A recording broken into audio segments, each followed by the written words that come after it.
Chapter number 1 क्या था, कोई बता सकता है? Commission, brokerage and discount. Commission brokerage. Yes, commission, brokerage and discount. And then second chapter was insurance and Insurance and annuity. annuity.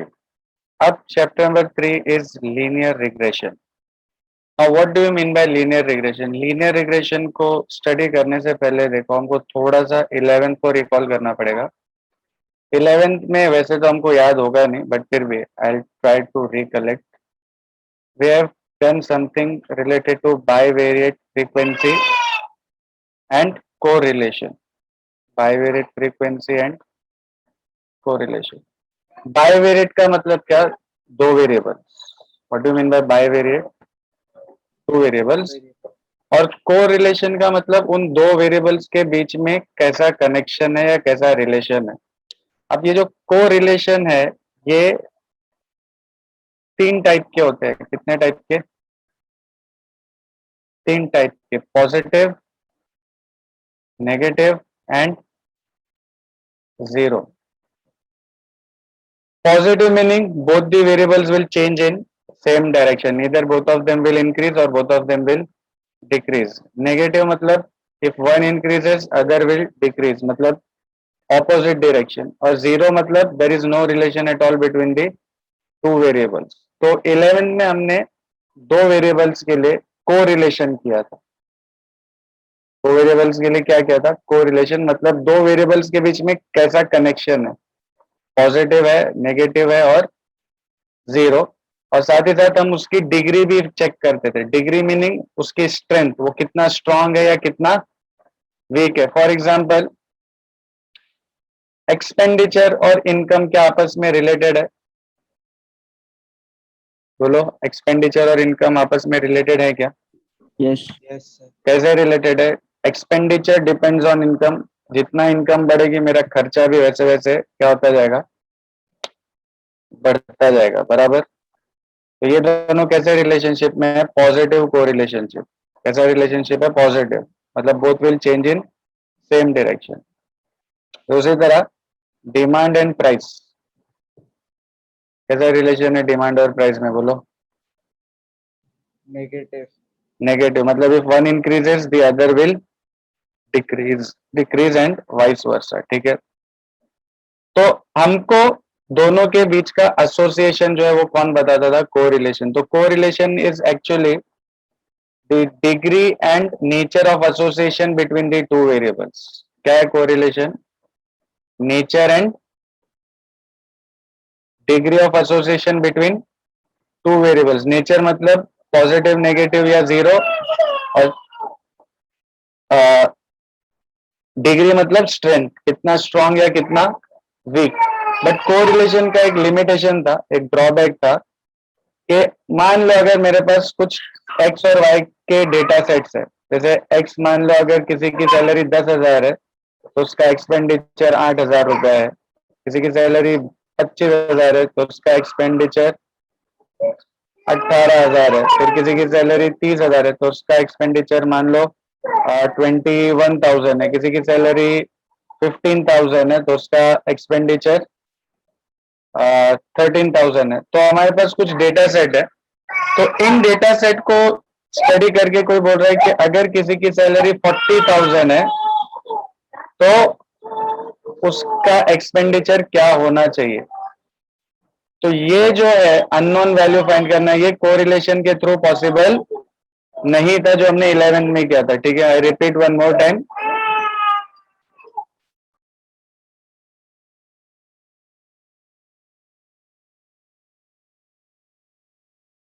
तो correlation क्या करता है? It gives nature and degree of association between two variables, but given the value of one variable you cannot define or you cannot find the value of unknown variable. समझ में आया? बोलो. Yes, तो sir. Correlation का ये limitation था. अब इसी लिमिटेशन को ओवरकम करने के लिए अपने पास क्या है? बोलो क्या है? Linear regression. तो लीनियर रिग्रेशन क्या है? एक ऐसी टेक्निक है जो दो वेरिएबल्स के बीच में हमको एक मैथमेटिकल लीनियर इक्वेशन बना के देता है. क्या करके देता है? मैथमेटिकल लीनियर इक्वेशन क्रिएट करके देता है, किनके बीच में, दो वेरिएबल्स एक्स और वाई के बीच में। मान लो टेक्निक यूज करने के बाद मेरे को ऐसी कुछ इक्वेशन मिली, ये कैसे इक्वेशन क्रिएट करता है वही हमको पूरे चैप्टर में देखना है, बट अज्यूम के लीनियर रिग्रेशन की टेक्निक यूज करके एक्स और वाई के बीच में मुझे ये इक्वेशन मिली, तो इसमें को ए और बी हमको पता होंगे। तो मान लो अगर x की वैल्यू 40,000 है, तो क्या मैं यहाँ पे सब्स्टिट्यूट करूंगा तो y की वैल्यू मुझे मिल जाएगी। Yes, sir. तो overall linear regression is A mathematical technique which relates mathematically two variables x and y with respect to a linear equation, so that given the value of one variable we can get the value of unknown variable, given the value of known variable we can get the value of Unknown variable. Unknown variable. तो flow समझ में आया। 11 में हमने क्या किया था, correlation. Correlation से क्या पता चलता है, nature and degree of association between two variables. Correlation gives nature and degree of association between two variables. But इसको यूज करके हम अगर ऐसी सिचुएशन है तो ऐसी सिचुएशन को फाइंड आउट, ऐसी सिचुएशन को ओवरकम नहीं कर सकते, तो उसके लिए क्या इलाज है, उसके लिए क्या इलाज है, लीनियर रिग्रेशन। Linear regression. अच्छा इसमें देखो वैल्यू किसकी दी हुई है हमको, एक्स की, और फाइंड किसकी करना है, वाई। वाई की। तो डेफिनेटली वाई जो है वो किस पे डिपेंडेंट रहेगा, X. एक्स पे। जो अननोन है वो डिपेंडेंट है, जो दिया है वो इंडिपेंडेंट है। तो Y is dependent and X is called independent. और कई बार हम लोग खुद आइडेंटिफाई कर सकते हैं, जैसे एक्सपेंडिचर और इनकम में कौन किस पे डिपेंडेंट है, एक्सपेंडिचर इनकम पे डिपेंडेंट है। Expenditure depends on income. वैसे डिमांड और प्राइस में demand depends on price. Price. अभी एज और ब्लड प्रेशर है, तो कौन किस पे डिपेंडेंट है,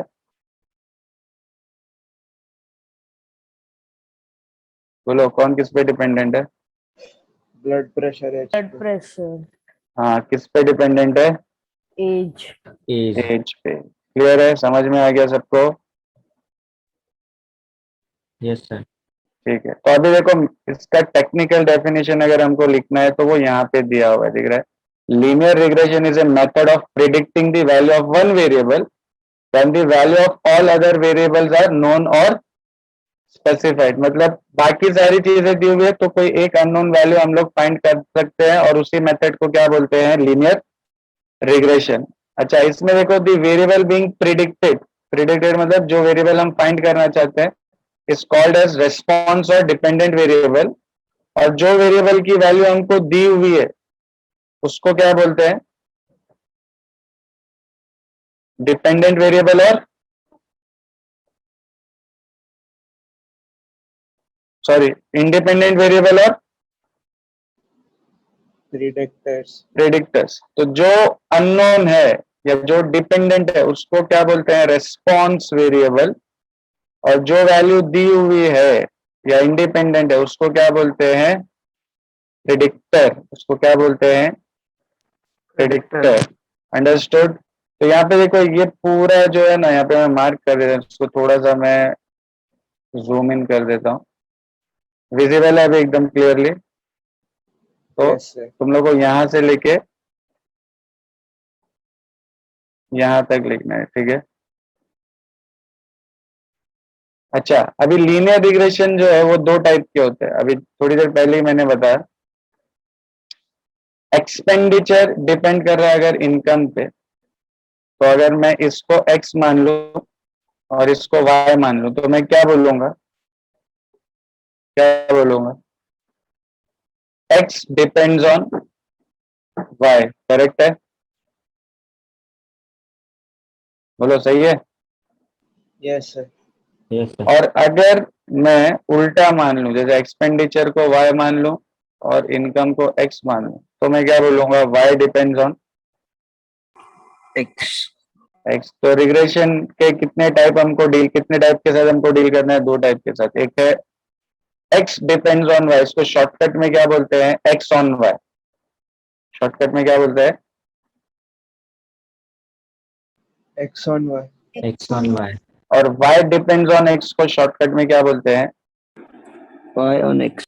y ऑन x। ठीक है, तो पहले तुम लोग ये मीनिंग लिख लेंगे, दिख रहा है जो मैंने यहाँ पे मार्क किया हुआ है, और मीनिंग लिखने के बाद क्या लिखोगे, टाइप्स ऑफ लीनियर रिग्रेशन, उसमें फर्स्ट क्या आ जाएगा, y ऑन x, और सेकंड क्या आ जाएगा, x ऑन y। समझ गया? Yes, sir. ठीक है, फटाफट लिखो। इसके बाद कुछ फॉर्मूले हैं, मैं वो फॉर्मूले दे देता हूँ, then we can directly start with the exercise. ठीक है, अच्छा देखो, ये सब लिखने का रीजन क्या है मालूम है, ये तुम लोग को एमसीक्यू में कई बार पूछ सकता है कि independent variable is also known as, तो क्या आएगा उसका आंसर,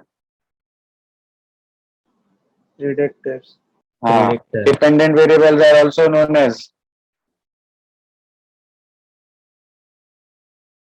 रेस्पॉन्स। Response. तो इसलिए ये सिर्फ हम लोग टाइम पास के लिए नहीं कर रहे हैं, ये जितने भी पॉइंट्स हम लिख रहे हैं ना चैप्टर, खासतौर पे मैथ्स 2 में, तो वो बहुत इंपॉर्टेंट है, उन पे ध्यान रखना, एमसीक्यू में काम आएगा। ओके, और ये फटाफट लिखो एकदम, और हो जाए तो बोलो, फिर मैं फॉर्मूले लिखवा देता हूँ, या इनफैक्ट मैं क्या करता हूँ, यहाँ साइड में फॉर्मूले लिखना चालू कर देता हूँ, तो जैसे तुम लोग का ये डेफिनेशन और टाइप्स हो जाए, तो you can continue with the formula. ठीक है, ओके, Yes, sir. चलो स्टार्ट करो।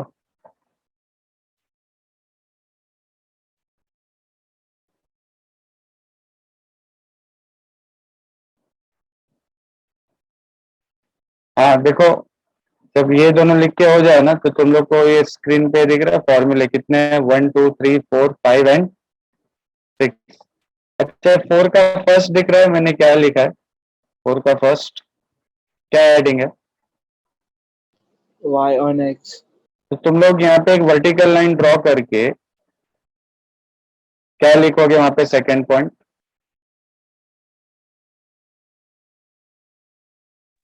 क्या लिखोगे, X on Y. X हाँ, on Y. और x ऑन y में ये बी वाई एक्स क्या बन जाएगा, B X Y, B Y X क्या बन जाएगा, BXY. और डिनोमिनेटर है ना, जो भी डिनोमिनेटर वहां जहां जहां पे x है वो सब क्या बन जाएंगे, Y. y। Y. Numerator same ही रहेगा, numerator will remain the same, but denominator में जहां जहां पे x वाले टर्म्स दिख रहे हैं वो सब रिप्लेस हो जाएंगे किससे, y के साथ।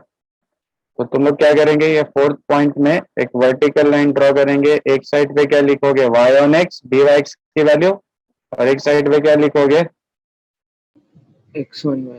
x ऑन y मतलब बी एक्स वाई की वैल्यू या फॉर्मूले। ठीक है, और ये जो पूरा प्रोसेस है ना, इसको बोलते हैं लीस्ट स्क्वायर मेथड। क्या बोलते हैं, Least square method.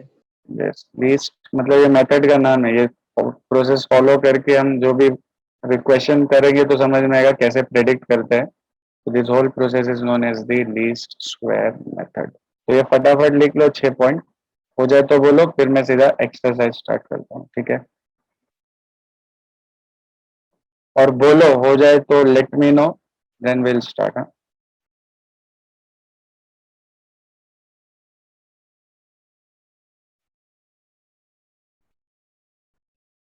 Done guys, done done done done done done done.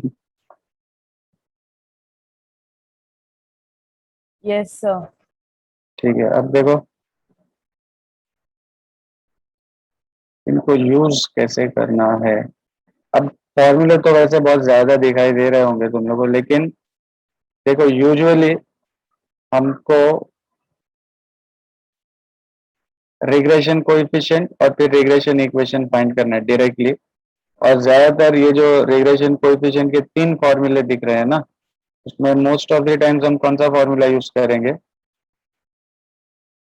ये दिख रहा है सेकंड वाला। अब कैसे करेंगे देखो, और इसका यूज क्या है, कैसे यूज कर सकते हैं, कैसे इम्प्लीमेंट कर सकते हैं, तो क्वेश्चन नंबर 1 करते ही तुम लोग को पूरा कॉन्सेप्ट भी समझ में आ जाएगा और फ्लो भी समझ में आ जाएगा, ठीक है।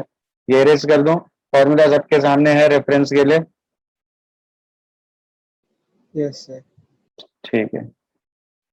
अब देखो ये 3.1 का जो फर्स्ट क्वेश्चन है, it says the HRD manager of a company wants to find a measure which he can use to fix the monthly income of a person applying for the job in the production department.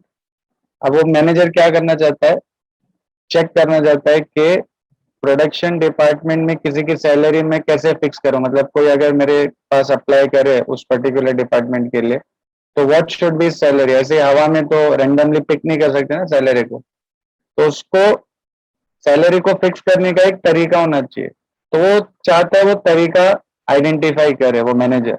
तो उसके लिए उसने क्या किया, as an experimental project he collected data of 7 persons from that department referring to years of service and their monthly incomes. तो वो identify करने के लिए कि मतलब अगर मेरे डिपार्टमेंट में कोई अप्लाई करता है जॉब के लिए तो उसकी सैलरी में क्या बोल सकता हूँ, क्या कोट कर सकता हूँ। तो उसने क्या किया, उसी डिपार्टमेंट के 7 लोगों का डेटा जमा किया, जिसमें पहले का जो फर्स्ट पर्सन था उसका ईयर्स ऑफ सर्विस कितना था 11. और उसकी मंथली इनकम कितनी थी 10,000। ये थाउजेंड्स में मतलब 10,000। तो 11 साल का एक्सपीरियंस 10,000 रुपया सैलरी, 7 ईयर का एक्सपीरियंस 8,000 रुपया सैलरी, तीसरे का 9 साल का experience 6,000 salary and so on. ऐसे 7 लोगों का डेटा हमारे पास है। तो अब इस डेटा को एनालाइज करके हमको क्या फाइंड करना है, देखो find the regression equation of income on years of service. Income, income क्या है Y. y, on years of service क्या है X. और वैसे भी देखो लॉजिकल है, अगर यहाँ नहीं भी दिया होता ना तो हमको मालूम होना चाहिए कि income will depend on year of service, बराबर। तो अपनी सैलरी है वो किस पे डिपेंड करेगी, अपने एक्सपीरियंस पे, है ना। Experience will not depend on income, understood. Yes, sir. तो अगर ये ऐसा नहीं भी बोला होता ना तब भी हमको पता होना चाहिए था कि ये किसकी बात हो रही है, वाई ऑन एक्स की बात हो रही है। किसकी बात हो रही है, Y on X. But usually exam में तुम लोग को दिया रहेगा कि वाई ऑन एक्स करना है या एक्स ऑन वाई करना है, ठीक है। तो यहाँ तो क्लियरली अपने को वाई ऑन एक्स फाइंड करना है, मतलब वो मैनेजर चाहता है ये फाइंड करना है कि वाई एक्स पे कैसे डिपेंडेंट है। मतलब होल आइडिया क्या है, रिग्रेशन एनालिसिस या लीस्ट स्क्वायर मेथड को यूज करके that manager wants to establish a relation between X and Y. Y. तो वही रिलेशन हमको यहाँ पे फाइंड करना है। और एक बार देखो रिलेशन मिल गया ना तो हम उस रिलेशन को यूज करके कोई भी अननोन वैल्यू के लिए क्या, कोई भी नॉन वैल्यू को यूज करके कोई भी अननोन वैल्यू फाइंड कर सकते हैं। जैसे सब पार्ट नंबर 2 में देखो बोल रहा है, what initial start would you recommend for a person applying for the job after having served in the similar capacity in another company for 13 years। मतलब इनडायरेक्टली वो क्या बोल रहा है कि अगर किसी का एक्सपीरियंस 13 इयर्स का है तो उसकी सैलरी क्या होनी चाहिए, समझ गया। Yes, sir. तो पहले हमको क्या करना है, y ऑन x वाली इक्वेशन फाइंड करना है और फिर इक्वेशन मिलने के बाद अगर ईयर्स ऑफ सर्विस 13 है, मतलब x की वैल्यू अगर 13 है तो पूछ रहा है y की वैल्यू क्या होनी चाहिए। क्लियर, बोलो क्लियर है। Yes, sir. Yes, अब sir. प्रोसेस देखो एकदम सिंपल है। एक्स और वाई की जो वैल्यूज दी हुई है ना उनमें पहले तो लिख लो, वैसे दिया ही है बट फिर भी एक बार लिख लो। ईयर्स ऑफ सर्विस को हम क्या ले रहे हैं, एक्स ले नहीं रहे, एक्चुअली दिया ही है। और मंथली इनकम क्या है,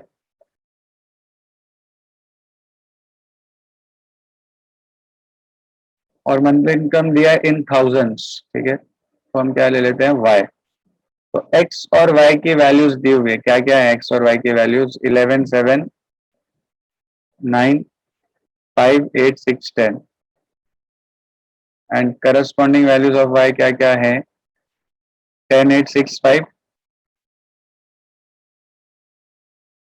9, 7, 11। ठीक है, अब देखो सबसे पहले क्या करने का, एक कॉलम बनाने का एक्स वाई का, और ये किसकी बात हो रही है यहाँ पे, वाई ऑन एक्स की ना, किसकी बात हो रही Y on X. है ना, Y on income on years of service, income on years of service मतलब वाई ऑन एक्स। तो जब भी वाई ऑन एक्स रहेगा ना, तो एक कॉलम कौन सा बनाने का, एक्स स्क्वायर का, और अगर एक्स ऑन वाई रहेगा तो कॉलम कौन सा बनाने का, Y square. वाई स्क्वायर का, और दोनों बोला एक साथ तो एक्स स्क्वायर भी बनेगा और वाई स्क्वायर भी बनेगा। ठीक है, क्लियर है। तो अभी x और y तो दिया है, x इंटू वाई क्या आ जाएगा, 11 into 10 110, 7 into 8 56, 9 into 6 54, 5 into 5 25, 8 into 9 72, 7 into 6 42, 11 into 10 110। फिर x स्क्वायर क्या आ जाएगा, x स्क्वायर 121, 49, 81, 25, 64, 36 और 100। ठीक है, अब सबका टोटल कर लो, सम ऑफ x करोगे कितना आएगा 56, फिर y का टोटल करोगे वो भी कितना आएगा 56, फिर एक्स वाई का टोटल करोगे वो आएगा 469, और एक्स स्क्वायर का टोटल करोगे वो आएगा 476। ठीक है, ये अपना पहला स्टेप है, टैबुलेट कर लिया हमने।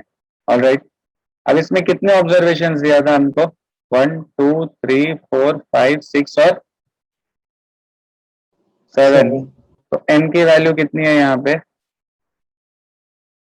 7 है। अब देखो स्टेप क्या फॉलो करने का, ध्यान से सबसे पहले क्या करने का, टैबुलेशन के बाद मीन फाइंड करने का, क्या फाइंड करने का, मीन। तो सबको मालूम है एक्स बार के लिए कैसे, क्या फॉर्मूला है, सम ऑफ एक्स अपॉन एन, मतलब 56 अपॉन 7, तो कितना आ जाएगा 8। और वाई बार क्या कैसे मिलेगा, सम ऑफ वाई अपॉन एन, वो भी 56 अपॉन 7 से कितना आ जाएगा 8। क्लियर। Yes, sir. अब मीन मिलने के बाद नेक्स्ट स्टेप में क्या फाइंड करेंगे हम, रिग्रेशन कोएफिशिएंट। क्या फाइंड करेंगे, रिग्रेशन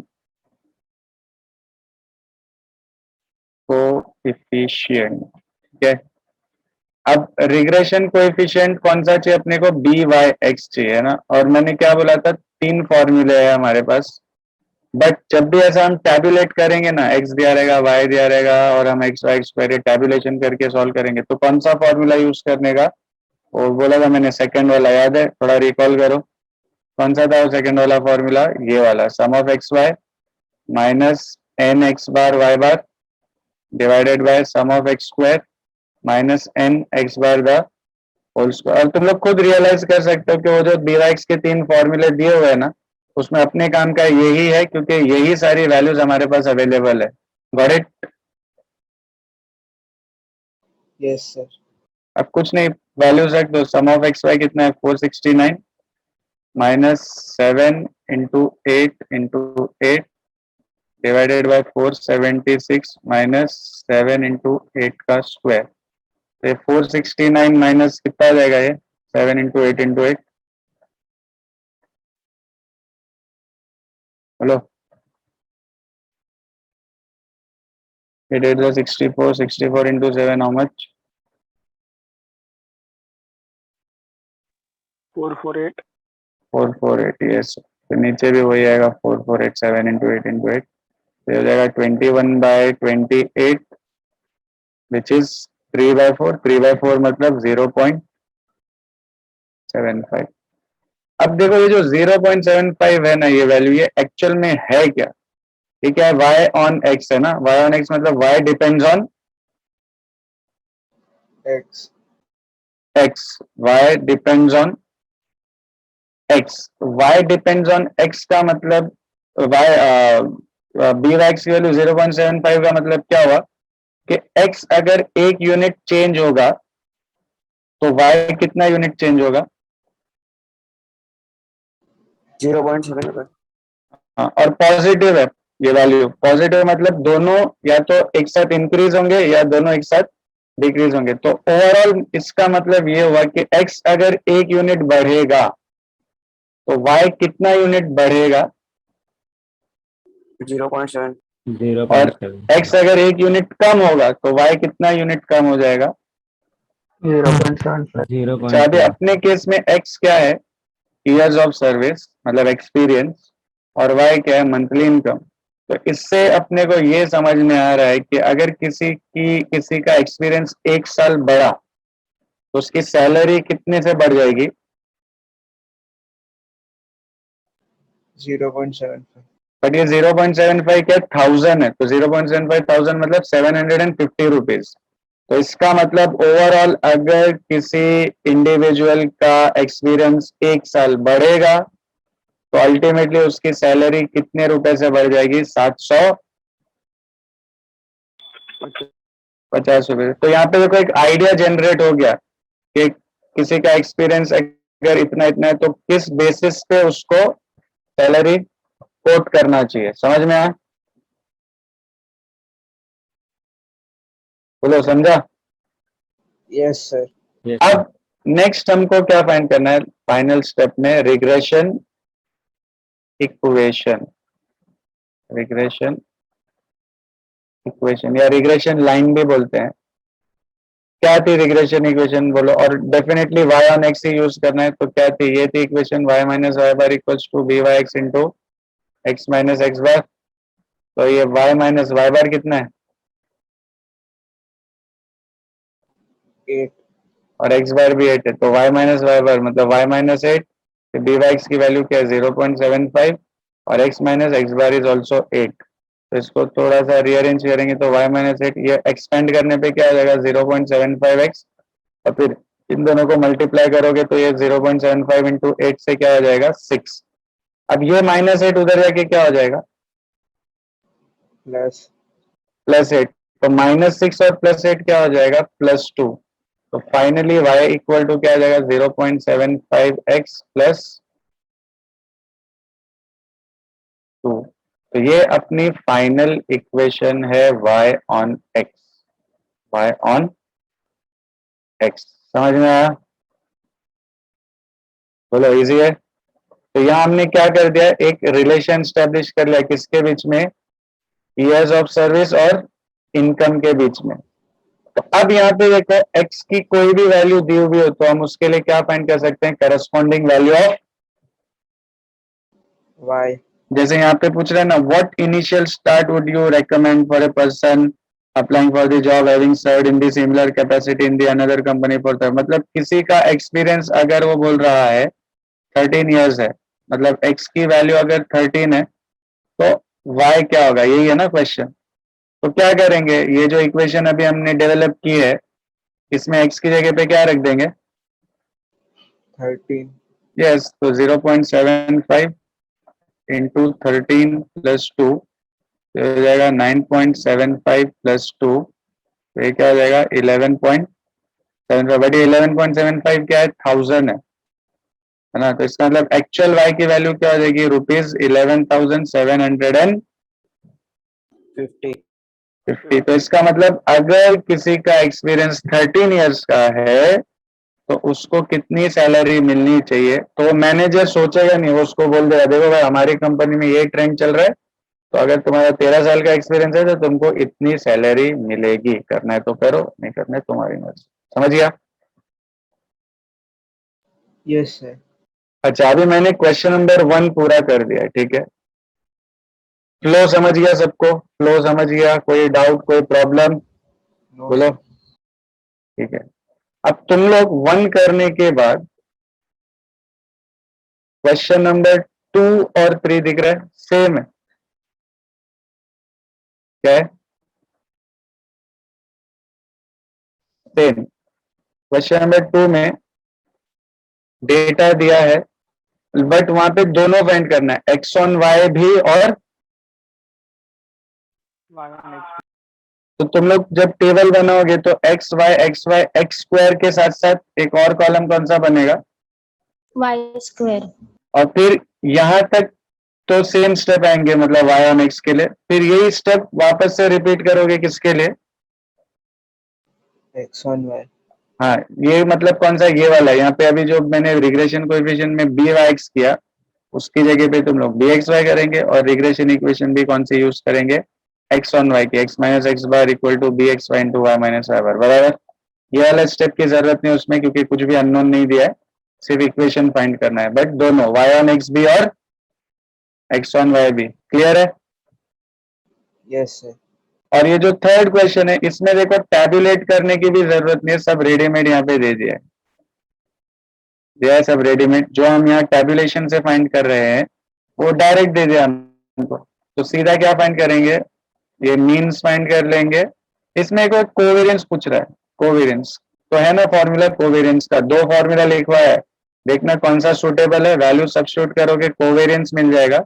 और बी वाई एक्स और बी एक्स वाई के लिए भी कौन सा सूटेबल फॉर्मूला है, यही सूटेबल फॉर्मूला है, सब्स्टिट्यूट करोगे आंसर मिल जाएगा। इसमें कोई एक्स्ट्रा आर भी पूछा है, दिख रहा है?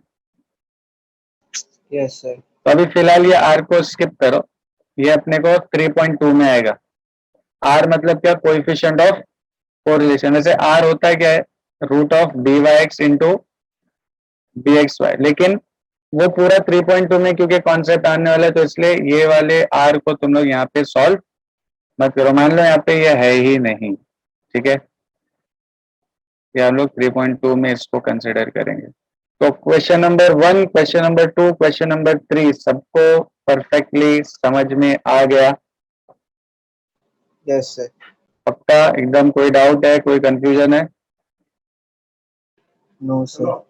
ठीक है, फटाफट स्टार्ट करो, कंप्लीट हो जाए तो बोलो, फिर मैं एक लास्ट टाइम इसका बताता हूँ। क्वेश्चन नंबर 4, तो ये 1 2 3 4 हो जाएगा ना, तो समझ लेना एक्सरसाइज के ऑलमोस्ट सारे क्वेश्चन फिर ऐसे ही रिपीट होते रहेंगे, बाकी सारे क्वेश्चन तुम लोग ट्राई कर सकते हो, बट फर्स्ट जो complete 1 2 3 then will discuss question number 4।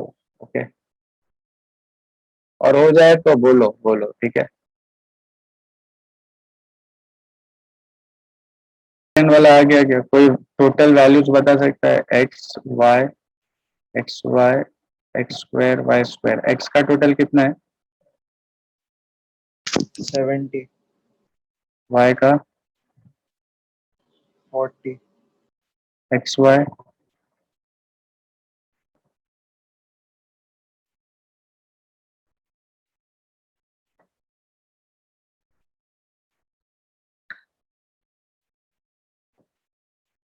बोलो, एक्स वाई का total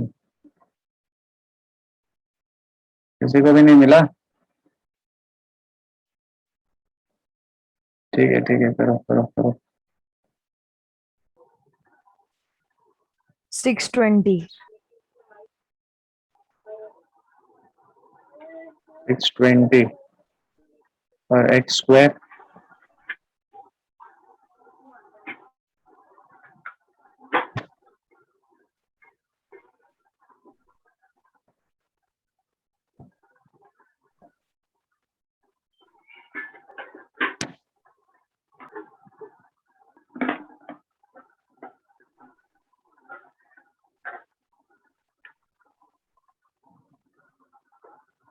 One zero two six.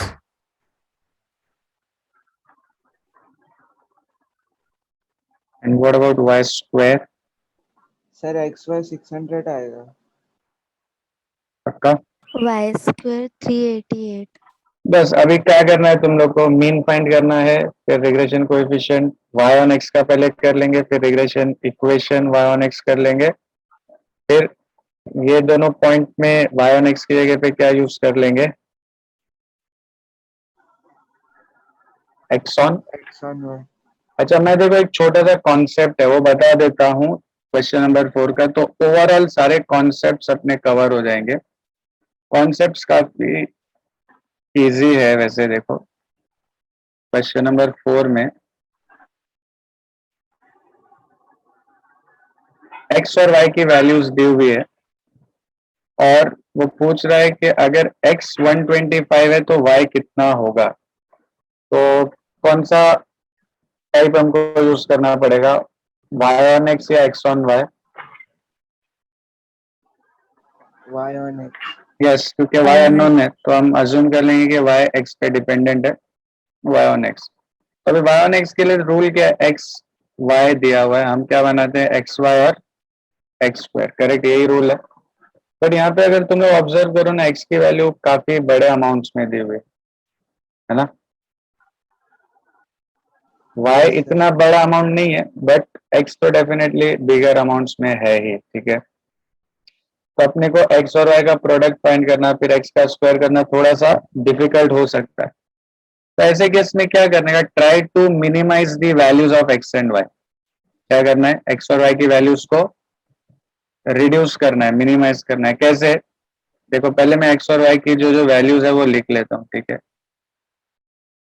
120, 115, 120, 125, 126 and 123, and then 13, 15, 14, 13, 12 और 14। अब कॉन्सेप्ट क्या है, x और y को रिड्यूस करना है। तो सबसे पहले ये बताओ, x की सबसे स्मॉलेस्ट वैल्यू कौन सी है? 115। और सबसे हाईएस्ट वैल्यू कौन सी है? 120। 126. तो 115 और 126 के बीच में अप्रोक्सीमेटली एक सेंट्रल वैल्यू क्या हो सकती है? 120 हो सकती है। अप्रोक्स, एग्जैक्ट जरूरी नहीं है, एक अंदाजे से ले लो तो ये दोनों के बीच में यही आ सकता है 120 अप्रोक्सीमेटली। वैसे y की स्मॉलेस्ट वैल्यू 12 है, हाईएस्ट वैल्यू 15 है। तो 12 और 15 के बीच में अप्रोक्सीमेटली सेंट्रल वैल्यू क्या आ सकती है? 13 भी ले सकते हो और 14 below. 14 भी ले सकते हो। एग्जैक्टली तो 13.5 रहेगी, बट हम लोग पॉइंट में नहीं लेंगे, इंटीजर में लेंगे, क्योंकि हमको कैलकुलेशन इजी करना है। तो 13, 14 ले लेता हूँ, चलो मैं कितना ले लेता हूँ, 14 ले लेता हूँ, ठीक है। तो अगर कोई 14 की जगह 13 लेगा और इधर 120 की जगह पर 121 लेगा या 119 लेगा, तो भी उसको आंसर सेम ही आएगा। बट कॉन्सेप्ट क्या है, सिर्फ एक अप्रोक्सीमेट सेंट्रल वैल्यू आइडेंटिफाई करना है। क्यों करना है? क्योंकि देखो अभी मैं x को किस में कन्वर्ट करने वाला हूं, u में।